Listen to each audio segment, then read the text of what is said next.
Guys, welcome back to Umineko.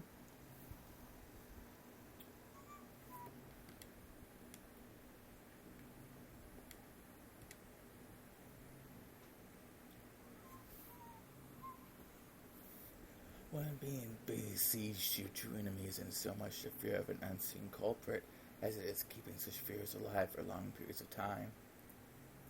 Mariah got bored and started complaining that she wanted to watch TV. There was no TV in the lobby, so she decided to return to the cousin's room on the second floor. The adults probably wanted to make sure Mariah wasn't left on her own. They told all the children to go to the second floor to the cousin's room. George, who was grief-stricken by the loss of his fiancée, led the cousins up to the second floor without any resistance. At first, Ancho, who had been reading a book in the lobby, but when he noticed the relatives looking like they wanted to discuss the sinister, he said, "It seems I am in the way," and returned to his room on the second floor.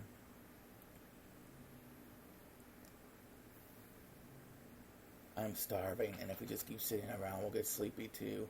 It's only natural. We didn't get any sleep at all last night. We will probably end up being barricaded here for 12 full 24 hours. It may be wiser to take naps instead of overstressing ourselves." "True. My husband and I will remain here, so I ask that anyone having trouble staying awake take it easy and rest.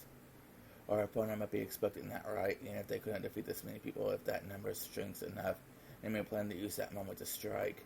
There are 7 of us here, so we could take 3-hour shifts in pairs. Tomorrow morning is a long way off. We still have some energy now, but tonight's going to be tough."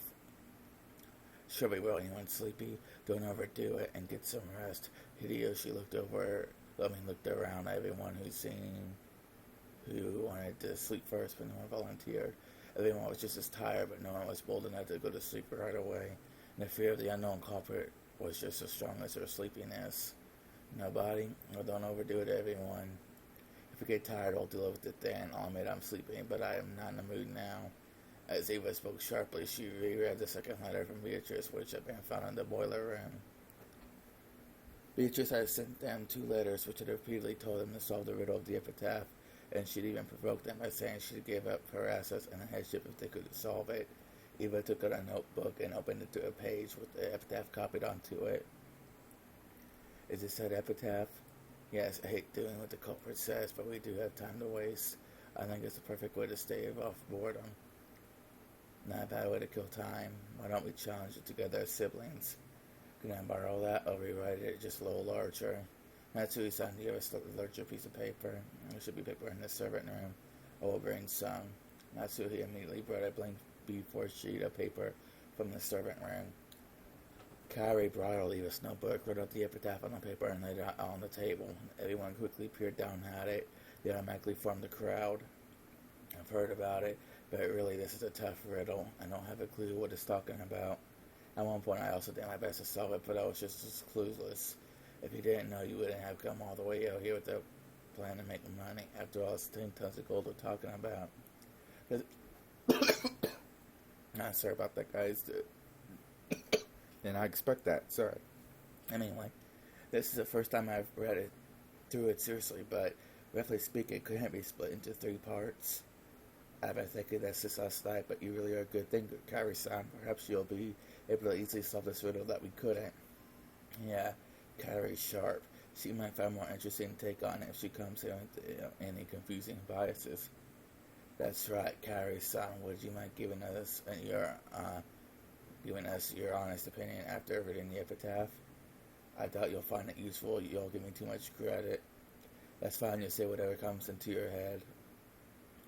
Let's hear your thoughts. The hints you give always help me out when I'm worried." "Oh, so I've been helpful. It's nice to finally hear this about now. Come on, don't I always thank you?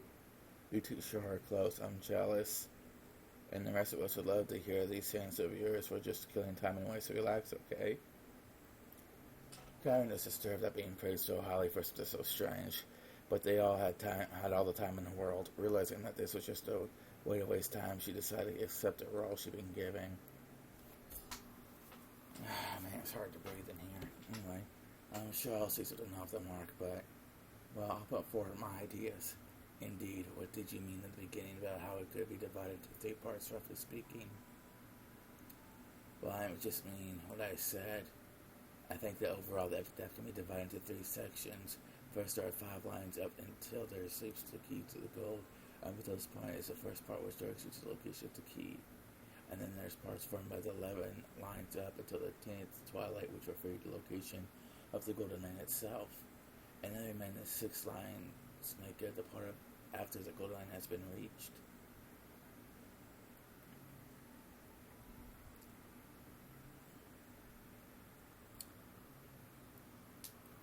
I see it can be divided into 3 parts with the key to the golden land and the golden land's treasure. Even we have been able to get grasp that much. The 3 sections that refer to the key, the door, and the treasure. And he said no button any more than you have to. Let Kyrie-san speak her ideas freely. Kyrie, please continue. We see it as the same way you do so far. So then, I wonder about the meaning of that thing in the beginning, the beloved hometown. Normally that would refer to where grandfather lived, right? His father went to all the trouble telling us that his beloved. We can imagine that's a hometown he has strong feelings for. Your father come from Odawara. Odawara is definitely where he was born, but I don't think it's the hometown he loved. I imagine all of his siblings had the same place in mind. Right, this probably isn't Odawara. From what I've heard, he had a very fun time as a youth. Being made that you showed me a family he had was probably dad's greatest bit of misfortune in life. Probably. Father didn't actually want to become the head.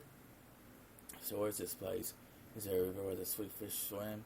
Maybe there was at the time, but there's been a lot of development there since then, and the sweet fish might have disappeared. It would be extremely difficult to investigate whether sweet fish were there during grandfather's boyhood years. And there probably isn't just a single river. I believe we all gave this to our investigation geographically. Even went to the actual place they investigated directly, right, Eva? There was only a vacation, but the townscape had changed completely since Father's time. After all, it was caught up in that war, wasn't it? By now, even precisely locating the place Father lived is impossible. I imagine that if Father went there himself, now he even wouldn't be able to pick up the place he lived anymore. Well, after all, those guys have also gone through a remarkable recovery. Does that part about Sweet Fish River bring any place near name clearly to mind? Well, yeah, after all, they're sweet fish, right? People say they live in rivers with clean water, so there are countless rivers that might work. Any stream that instantly went sweet fish fishing in, probably buried by the development later. It'd be different if we had a man from before the war or a person who knew a lot about the area before the war, but it probably is something like that. What do you mean? Behold the sweet fish river running through my beloved hometown. You seek the golden land, follow its path downstream in search of the key. After those 2 lines, there's a single blank line. Something is being presented as just these 2 lines. What if the next 2 lines continue based upon that something? What do you mean something is being presented? I don't know at any rate what we can get from these 2 lines alone. Is it something vague like the question of which river it might be, with a clear presentation of the keyword river? Maybe that this isn't a river with water flowing down it. The sweet fish river might be some kind of metaphor. What sort of impression does the word sweet fish give?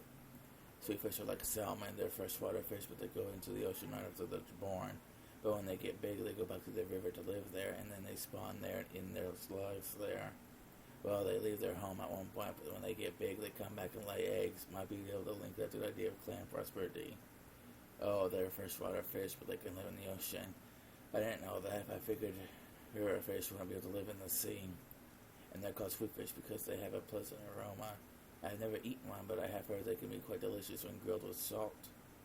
When it's that not so sign you've never eaten salt-grilled sweet fish, they're delicious. You should try sometime soon. It is a food for commoners, hardly appropriate for your mouth. This is just my wild idea, but the impression I get from a sweet fish river makes me suspect a family tree. A sweet fish goes out into the ocean for a time, but they return to the river where they are born to spawn, right? It reminds me of myself. You're right. By this point, I can confess that I suspected that refers to you and Mariah-chan. I see. If you follow the river downstream, you will find a village. If you go down to the family tree, all you find is Mariah's name. Only her name has a red Ri or Sato, the character Father uses for village here. Isn't that right? But as you all know, Father doesn't like Mariah, and he almost never speaks with her. And in the past, Father told me to give Mariah a completely different name. I just decided to go with Mariah on my own. Father was very mad about that, given that it's very hard to imagine that he would reference Mariah's name in his precious epitaph about who is to see his wealth and inheritance. Have you ever let Mariah read the epitaph? Yes, of course, but it looked as though she didn't have a clue. She didn't have a clue, and she kept going on about that same occult stuff about how it was a resurrection ceremony for a witch. A connection between Father and Mariah. Certainly, they do share that occult hobby, but they never interacted. I can't imagine that refers to Mariah either. What sticks out to me is how he would never avoid to add the love to that first line. Like you all said just now, if father was reluctant about becoming this Yumihead family, would he have fond memories or anything connected to that? I don't think this could be Odawara, which represents the Urushiramiya head family. I believe this word beloved here at the beginning must refer to a place full of very important memories to father.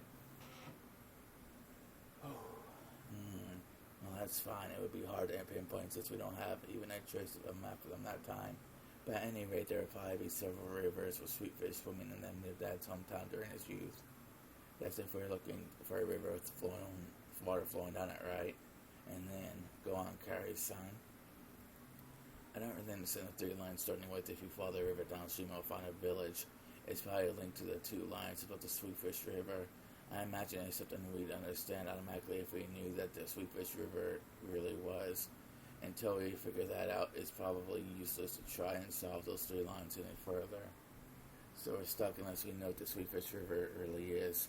And there's no guarantee it even means a literal river. Seriously, what's up with the sweetfish? Did Dad like to eat them, or does it have some special meaning? Is it pointless to read too deeply into it? If you don't have both a micro and a macro perspective, your field of vision grows narrow. It might be better to be flexible and avoid thinking too deeply, focusing on an abstract image of a river, or fish swim, or something that could flow up or down. Then the answer behind the Sweetfish River passes through the next three lines and makes its way to the keys of the Golden Land. If you think about this, why I wonder if it was a mistake to split into three parts. There's actually four parts. Go down to the Sweetfish River and find the key to the Golden Land, journey to the Golden Land, and the treasure of the Golden Land. Truly intriguing. While you've gone this far, would you mind continuing and telling us your opinion on the most central portion of the epitaph, up to the point when we reach the Golden Land on the 10th twilight? That's the most symbolic and the most disturbing part. Since the word sacrifices keeps coming up, I can't help but think it's something to do with father's occult ceremonies. How do you see it, Carrie's son? Carrie crossed her arms several times, peering at the paper with the epitaph copied onto it as though she was looking through it. This is very difficult. It starts with the one who obtains the key, so you probably won't be able to continue without knowing what the key means. I'll have to give up on that, but I'll take a shot trying to solve it anyway. Just like how the Sweetfish River isn't necessarily a river with water flowing down it, it's also doubtful that this key is actually something shaped like a key, right? It may also be a code word or a keyword. After all, this key is something to be stuck into a keyhole, except that that selects 6 people to be sacrifices for the first twilight. In that sense, we could say for sure that this key isn't being used to open the door to the Golden Land. But what a disturbing key it is, a key that can choose 6 human sacrifices. How would a key select anything? Do you spin it like a roulette? This key indicates a certain group of 6 people. No, we should say it indicates a certain group of 6 things. If this doesn't mean a literal command to offer sacrifices, for example, it could be an anagram. An anagram, do you mean playing with letters? Yes, I've been thinking about it ever since Rosa started talking about the family tree and about how village was a part of Maricha's name. It seems that ever since the root words beloved hometown came up, Rudolph's son, for example, has assumed that this epitaph points to some coordinates or some other geographical feature, but that might not be the case. This could be some kind of puzzle, or maybe playing with letters. Forgive me, but how does one play with letters? Oh, it's like sucker Mary barrels. What do you get when you take out the E and R's like that? Well, you were raised for a while in that sweet son, so you probably don't know. Mary, take out the E's and R's, huh? Stop it. It is an undignified game. I'm inappropriate for you. Only Natsuhi didn't get it and had a blank look on her face. It seems she only guessed that the answer had to be something undignified. Going by Rudolph and Eva sniggers. Natsuhi's is something like this. This is just something from Mari's Book of Riddles, okay? There's this thing called a Tanuki notebook. It's a notebook written like a code with lots of tas mixed in it, and if you remove all the tas and the G paragraph pops up, it's a game like that. Oh, I see. Natsuhi finally realized the answer to the undignified riddle Rudolph posed, and her face grew red as she hung her head in embarrassment. So maybe kill actually means remove in that sense, right? Yes. I also thought that it's possible that the key to the Golden Land is a word with 6 characters.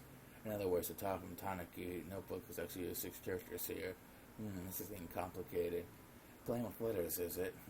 In Japan, it really feels like a child's game, but it's apparently a stylish form of humor among intellectuals in the English world. It's easy to imagine that the father was interested in it. But by this point, I quickly lose my ability to understand it. Up until this part, it may have been filled with mysteries, but it was extremely sequential. So if we ever go down it, then find the key. All of it is extremely sequential. And as a result, we can guess that we gain a 6-character key, but in that case, we don't know what we will kill the 6 characters from. That's right, where do we pull the 6 characters from? It doesn't tell us. On the second twilight, there are those who remain, which means at the very least that something has a limited number of characters. You could read it like that. It's telling you to continue with the remaining characters after the first 6 characters are removed. And yet we don't know what that something is, even though it should have been shown to us at the beginning. Are we wrong even in our assumption that this is playing with letters? Everyone crossed their arms and fell silent. It felt like they were about to reach a novel understanding they haven't managed before, but they stumbled just one step short. Then Hideyoshi's stomach rumbled heartily. That silence was broken by laughter.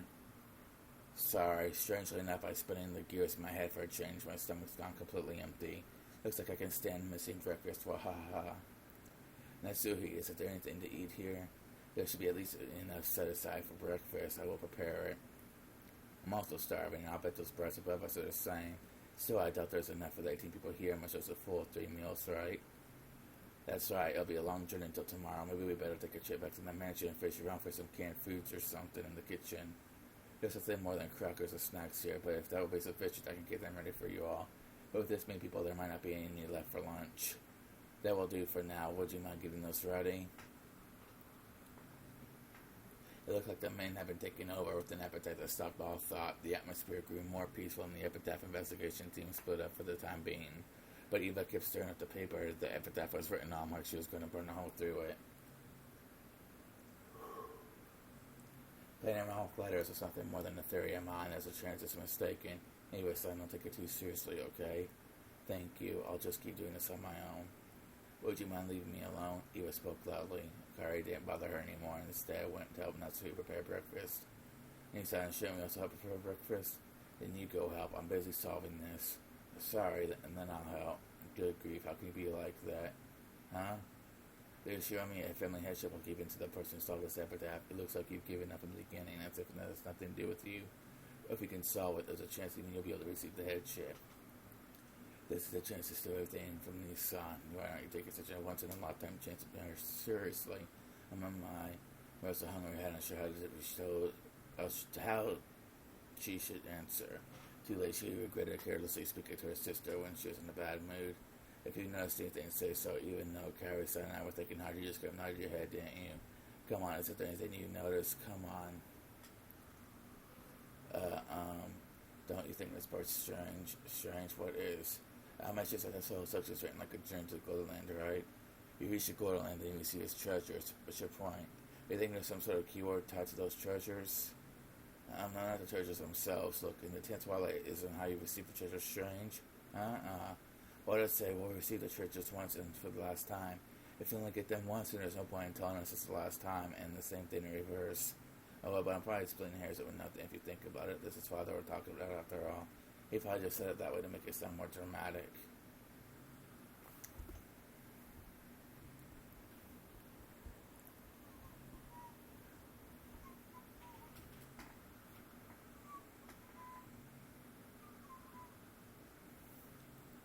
Boring.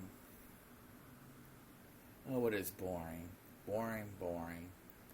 My, what on earth is this child grumbling about? She's probably annoyed by the tips you gave backwards, Miss Sama, Madame. No, it's really, that is annoying me. On the contrary, I'm happy to see that useless battler finally reached a level where he can match me. Oh, the battler cannot get a little too close. Perhaps us old fogies had best leave you onions alone. Cuckoo. When Virgilia and Ronald giggled and cackled, Beatrice's irritation meter finally reached its limits. God, enough with everyone laughing at me. Ronald vanished for a while. Disappear. Certainly, then I shall rest for the time being. Ronald bowed his head, so laughing, and vanished. After that, all that remained was the grumpy and irritated figure of Beatrice, and Virgilia, who was cruelly enjoying her tea. When he said there are no more than 18 people on this island, you actually cornered yourself. I knew it. I did have this feeling it might be a bit too early. I suppose that was right after all, wasn't it? If he had led him further astray, first things might have been different. But as it was, the jump car was a real waste. You ended up rousing him instead. In addition to denying the witch, Battler had processed a secondary victim condition. When I've explained everything, was suspecting one of the 18. It was at this point when he'd been tossed about by two opposing goals that his heart should have been at its weakest. However, Beatrice had used the red carelessly, proclaiming there was no more than 18 people. Because of that, Battler had been forced to suspect one of the 18, and he had finally begun to build up the resolve he needed to accept that. Battler was stubborn, but that's exactly why fishers would run all through him like breaking china when he was stuck in the fragile spot. That itself should have been his greatest weak point, but did I get a little too careless after my complete victory last time? Yes, you were too careless. The last game was a difficult one for BattlerCon, but it seems that this game will become a difficult one for you. A broken vase will never return to its original form, so it would be more constructive to think of a next move rather than regretfully picking up the pieces. However, now that the Battler's figured out as much as he has, how should I plot against him? Oh, your double face is even better a snack than Roanoff's cookies. Ooh, you and Battler and even Roanoff are treating me like sweets now, even though I'm not as sweet at all. But it's that shameful childlike face that she would never have shown in front of Battler. Beatrice rolled her head around the top of the table. Teacher, at least give me a hint. What kind of hint? If you know someone really good move that'll lead Battler's speeches and make him want to accept me, I want to ask you to say it outright, so even if it's just a hint. Oh, I can't. I'm on BattlerCon's side right now, so I couldn't teach you something that would give you an advantage. Come on, don't be so stingy. You're just supposed in trouble, right? I seem to remember you brazenly boasting that you had surpassed your teacher. Ooh, please sit up if an old person gave me just a bit of your crafty ideas, please. It means if you only help Battler. Mama, you're still a spoiled child.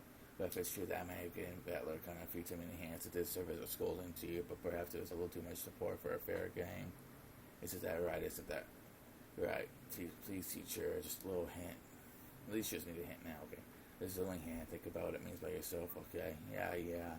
I'll think about it by myself, so please give me one to leave Battler down to them, teacher. Considering how she acted like a great and mighty witch from Battler, the way she acted when he was around was truly pathetic. Virgilia said how childish Beato was still despite all the time that had passed. Then just a hint. Do you know Aesop's fable, The North Wind and the Sun? Of course, it's a story about how the North Wind and the Sun challenge each other to see who can steal the cloak off a traveler, right? That's right. Violent and patient methods aren't necessarily the best decisions in all cases. You don't have to tell me that. I reflected on the mistakes I made when I was too anxious to achieve victory. Think about what all about this means, and furthermore, there's one point that Battler seems to be misunderstanding a bit, but he isn't the only one. Do you understand the victory conditions of this game? What else is there other than making Battler surrender? See, you're already wrong there. How am I wrong? Your victory isn't making Battler surrender, isn't it making Battler accept your existence? What's this? You want me to butter him up, begging him to accept me as a witch? How foolish, I haven't sunk that low. Grr, Beato growled like a dog in a bad mood. Virgilia shrugged her shoulders, snickering at her disciple, who was as short-tempered as ever. There's my hint. For the rest, you'll have to consider deeply on your own. In any event, your moves up until now will not work on BattlerCon. A significant technical adjustment will probably be required. I don't need you to tell me that. I don't have a clue what you mean by the North Wind and the Sun, but at any rate, I'll realize I'll have to alter my course. All to do is a scheme clever enough to surprise even you, teacher. Oh, I look forward to it. I wonder how BattlerCon will tackle that. I wish you good luck as well. At the Battler, you mean?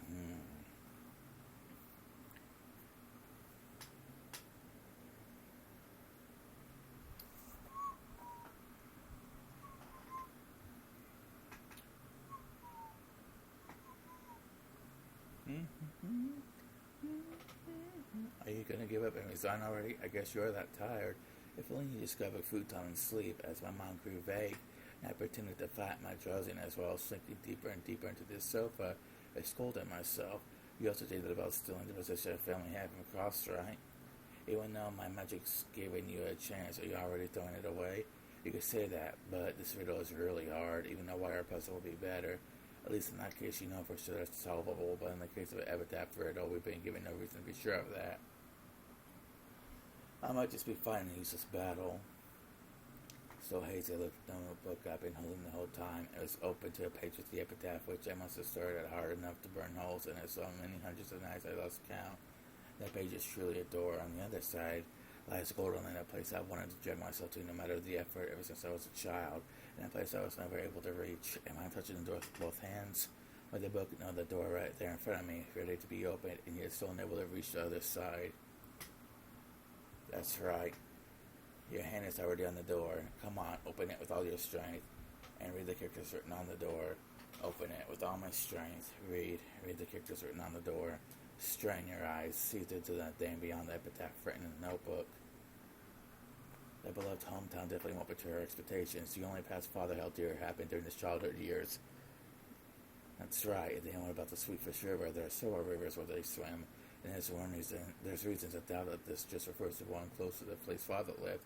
If we take out a map and start calculating which rivers with Sweetfish are closest, things will quickly get vague, and we won't be able to narrow it down. Then you say it yourself. You said it didn't have to be a river with water flowing down it. If the word Sweetfish is too complicated, we'll not forget it. Think of a river. Linking it with the family tree wasn't a bad idea. Try to think about how to link a river with something else along those lines.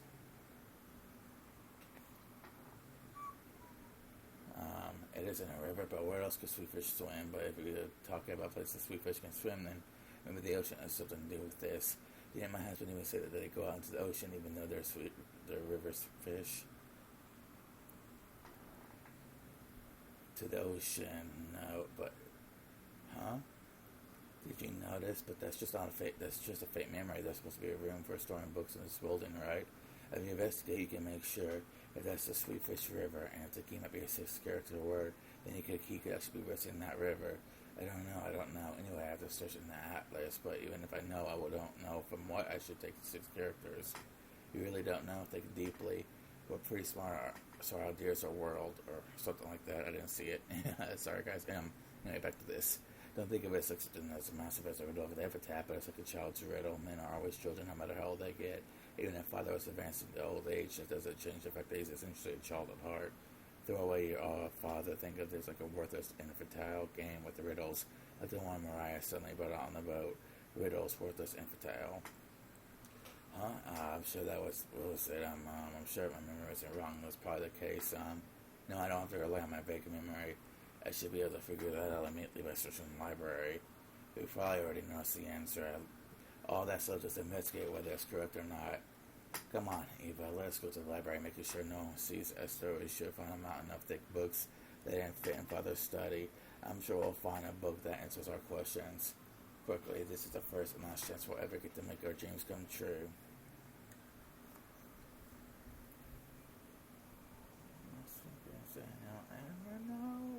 Okay, I can't sing while doing this. Anyway, when Natsuki tried to lay a blanket over her, Eva suddenly jumped up. I'm sorry, it looks like I woke you. Eva, if you're sleepy, don't overdo it. You rest first. Thank you, I'm just going to the bathroom for a bit to wash my face. You should take it easy and rest. You're just going to make yourself feel worse, you know. I told you I'm fine. I'll be right back. After leaving only those words behind, I rapidly left the lobby. The lobby was partitioned up by doors, so as soon as I went to the corridor, they could no longer see me. The library was next to the servant room. Father always owned a vast book collection. But ever since he started becoming engrossed with his occult hobby, that collection grew even larger, so that the normal books suitable for a normal study had been forced out of his study overflowed. But the so-called library was mostly used as a storage room for those normal books. They were all thick, like complete encyclopedias for intellectuals, but it was very convenient for me now that I was investigating something. I entered softly, and just in case, I checked the room with my gun ready, making sure that there were no suspicious people there. I locked it from the inside. I actually wasn't thinking that the murderer might be hiding somewhere. What scared me was the thought that one of my siblings might hear what I was investigating. My heart had started racing before I realized it. I was half asleep just a moment ago, so I didn't realize how significant that the sign I noticed was. But as I gradually became aware, my heart started to feel like it was about to explode. I wonder if any of the other... sorry guys, I didn't mean to skip that. I don't think Cross and Rudolph will notice, but I don't know about Kyrie. She was extraordinarily good in intuition, and I don't know about Rosa either. Rosa's stupid too. She always has been incredibly so. Really, I'd say she was wise enough to make you think she was stupid so that she didn't earn herself unnecessary malice. Here it is. I wonder if I'll find it in this one. I pulled the book out through the pages. So this is a Sweetfish River. I see this is what the Sweetfish River means. Don't dawdle around, research further. Yes, I understand. If you follow the river downstream, you'll find a village by using the character blah. What does that mean? Town or something? It's just an area of dense population, so there could be any number of those. Why have you stopped thinking? No, it's just too much work for you. If only you just give up. If only you just hand the Ushiromi a headship over to carry. I don't want to. I'll become the head. This is my first and last chance. What is this village? What does it mean? Do you find one if you go down the river? In the village, look for the shore that you will tell you of. That means shore. Get it? This thing in shore. Up before my eyes. The pieces I hadn't been able to understand at all began to snap into place all by themselves. I couldn't even remember to close my open mouth. My throat grew completely dry. Is it really okay for this to be the answer? Really? But this isn't 6 characters at all. I'm absolutely sure this is the answer, but this doesn't reach 6 characters at all. Did you stop thinking again? In that case, think of a way you can read it with 6 characters. If you can't think of one, then research it. There has to be an answer. You must not doubt that. Is really meaning that too much for you? If only you just gave up, call yourself to sleep, and then you just give up and die. 1, 2, 3, 4, 5, 6. Oh, so 6 characters. I found it. This is the key to the Golden Land. Oh, yes, this is the key to the Golden Land. The key to our childhood dreams. The only key all this key can be stuck in is that place. It has to do with the offering and sacrifices mean. I'm sure you get it by now, right?